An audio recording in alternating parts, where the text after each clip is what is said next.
Interview. Ito ang ating interview serye kung saan hinihimay at tinatalakay ang mga mahalagang paksa na may kinalaman hindi lang sa ating universidad, kundi pati sa bayan. Dahil ang mga scholar ng bayan, may pakailam sa sambayanan. Mga kasali idaraos ngayong Marso ng Dula ang Universidad ng Pilipinas o DUP, ang bagong dulang pinamagatang ang kaaliitan ng kasalukuyan.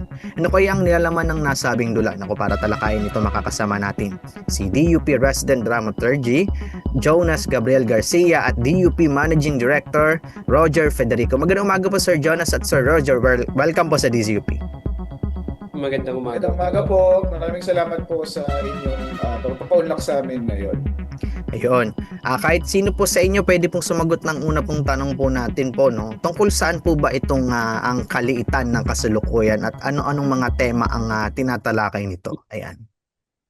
Ang kaliitan ng kasalukuyan ay isang dula na itinatanghal ng dula ang UP para sa ating mga migranteng OFW o mga trabahador na Pilipino nasa ibang bansa, no? Ito ay nagmula sa aming artistic director na si Arlo de Guzman, na siya mismo rin ay naging OFW for more than 20 years approximately, at nagsilbi rin na kumbaga source material yung kanya mga naging karanasan habang siya ay nagtatrabaho overseas. So kumbaga tribute ito ng Dulaang UP para sa ating mga kababayang OFW dahil sa karamihan ng mga pagtatanghal na nakikita natin, hindi gaano, no, if I may just look at the landscape, bibihira yung mga naratibo na nakikita sa entablado. Kaya minarapat ng Dula ang UP na ito ang maging tema ng kanyang pangalawang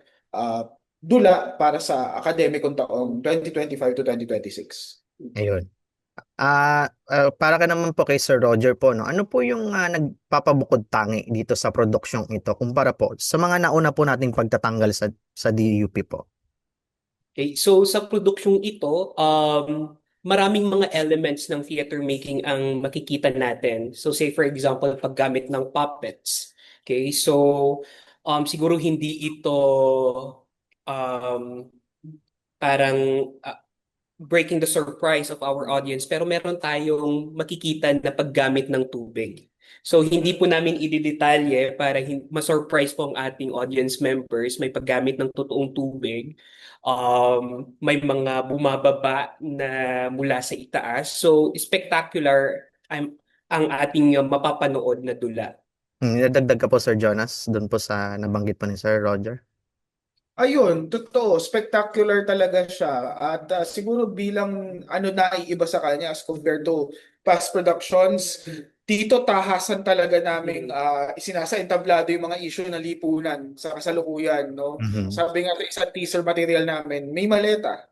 Ano nga ba yung imahe ng maleta natin ngayon sa lipunan, di ba? Kung hindi Mhm. isang vehicle ng corruption. So, Mhm. dito sa dula ay binibigyan din namin yon ng pansin at itinutunggali namin, no, yung pagtingin sa maleta bilang ganoon sa nakaraan nitong mga pagiging icon sa kasaysayan ng Pilipinas, at ando na nga yung karanasan ng mga OFW dito sa ating bansa. Ayun. Kahit sino po ulit po sa inyo pwede pong sumagot. Paano po ba nakikipag-ugnayan ng DUP sa mga mas batang manonood, no? Lalo na sa mga mag-aaral po natin, sa mga sa kontemporanyong produksyong tulad po na ito, sirs? So sa ngayon, may effort ang ating marketing and sales team to really reach out sa mga public schools, no? Lalong-lalo na yung mga walang kapasidad para makapanood ng mga dula. So we're trying our best to look for sponsors, no? Para i-sponsor ang mga batang ito para mapanood ang ating dula. Kasi nakikita namin na walang saysay na ipinapakita namin ang mga mapangahas na mga dula kung hindi naman ito napapanood ng mga kabataan. So ito po yung mga efforts na ginagawa ng ating marketing and sales team to really look for sponsors para mabigyan natin ng libreng ticket ang ating mga manonood na galing sa mga public high schools. That's And in nice. addition to that, I think it's also a good initiative by Dulang UP to have its how to be a UP art student tour, Mhm. yung mga live the life of a UP art student, backstage tours na Mhm. kaakibat nung libreng ticket na nakukuha ng mga estudyante na ito. So kumbaga Right. binibigay namin sa kanila yung buong package of what it means to be a fan of the Mhm. theater and possibly in the future no estudyante rin no ng Mhm. programa. Okay, Mm. so nabanggit ni Sir Jonas yung backstage tour. So napakahalaga nung backstage tour, lalong-lalo na sa mga nais no, na mag-pursue ng theater making para makita nila kung paano nag-work yung backstage. So makikita nila yung mechanism, kung paano ginagawa yung mga spectacular things na ginagawa sa aming dula. Ayun. Sa ano-ano po bang paraan ninyo inaasahang tatagos o makakaugnay ang dula sa komunidad ng UP at sa mas malawak pong publiko na maaaring makapanood po nito? Sige po, kahit sino po. Dala siguro ng mga kanta. Doon kami pinaka Ah, siguro yeah. sa ngayon naaantig kasi nasa Mhm. kalagitnaan pa rin naman kami ng proseso ng pagre-rehearse, pag-ensayo. Pero sa kasalukuyan, no, naaantig at doon Mhm. ako kumakapit sa mga kanta na naisusulat, no. Mhm. Nagpapasalamat kami kay Ginoong Noel Cabangon sa pagpayag sa amin na gamitin yung Mhm. kanta niya na Hanggang Mamatay. At kaakibat nito, kasama rin namin ang talaga namang award-winning no, na kompositor at direktor ng musika na si Angel Dayaw na matagal na naming kolaborador dito sa Dulaang UP na siyang gumagawa no, ng mga kanta na inilalapat niya sa teksto at sa mga tula na nandoon na sa script. No? At masasabi ko talagang pag narinig mo siya at bilang ako rin Mhm. mismo, bilang anak ng OFW, bilang nanggaling sa pamilya na ultimong lolo ko ay naging OFW, Mhm. masasabi ko talaga na it brings up beautiful but also painful memories na ngayon ay kailangan kong tunggalin bilang latest of the generation, bilang scholar din ng bayan, bilang Mhm. artista din ng bayan, at kung papaano ko maitatanghal ito, papaano mabibigyan ito ng kasagutan o ng pagtutunggali gamit ng aking sining. So yun yung nakikita ko.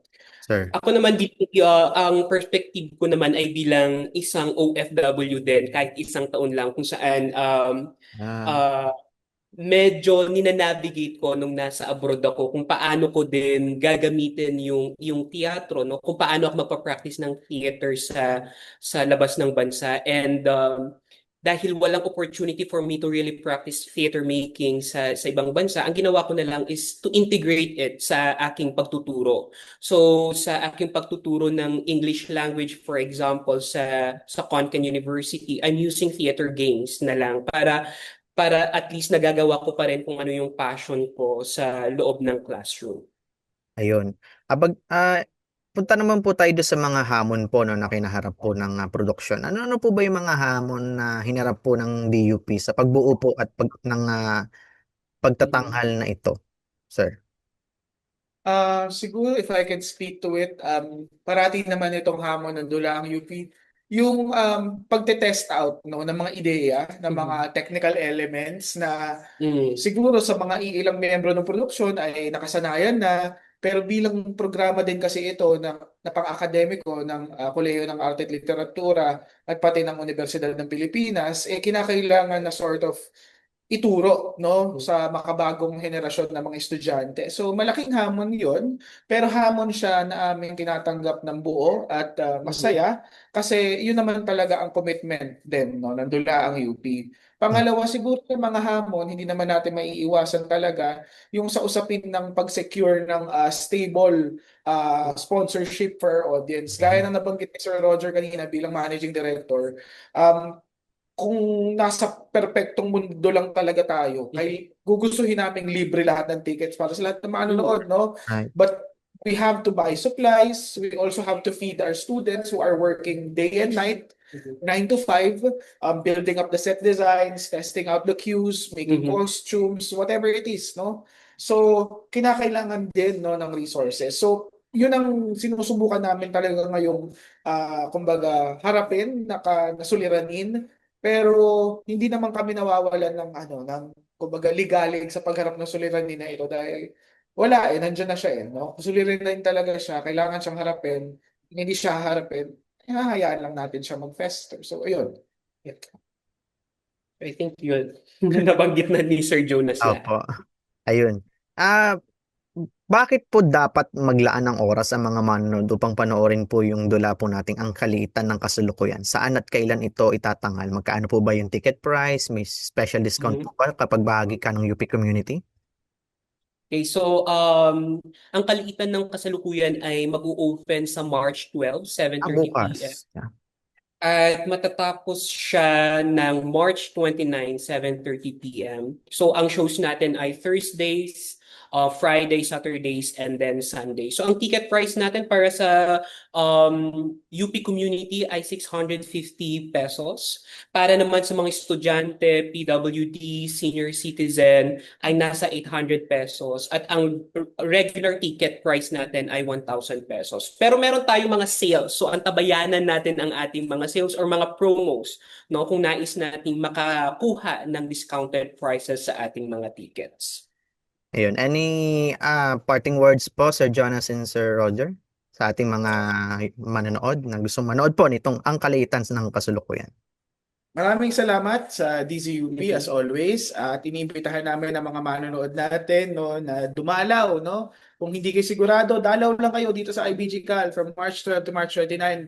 Meron kaming concessionaires, meron kaming arts market, meron kaming dulaang UP social na may tutugan, kantahan, may dulaang UP studio ng workshop. Marami nangyayari. And then kung hindi talaga desidido kung bibili ng ticket, okay lang din naman yun. Marami naman nagaganap dito. We'd love to welcome you in the theater. And then if you decide to enter the theater, watch the show, hinahangad po namin no, nadalin nyo ang kwento na nais naming ipamahagi. At ito ay ang pangalagaan at itaas ang, kumbaga, honor. Taas ang dangal ng ating mga OFW. Yeah. Alright. Maraming salamat sa inyong oras at pagbabahagi, DUP Resident Dramaturgy, Jonas Gabriel Garcia at DUP Managing Director, Roger Federico. Maraming pong salamat po sa inyong oras. Maraming salamat po. Maraming salamat.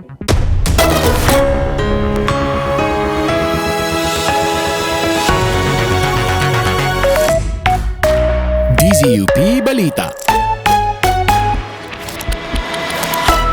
Patuloy ang balitaan sa dzup.org.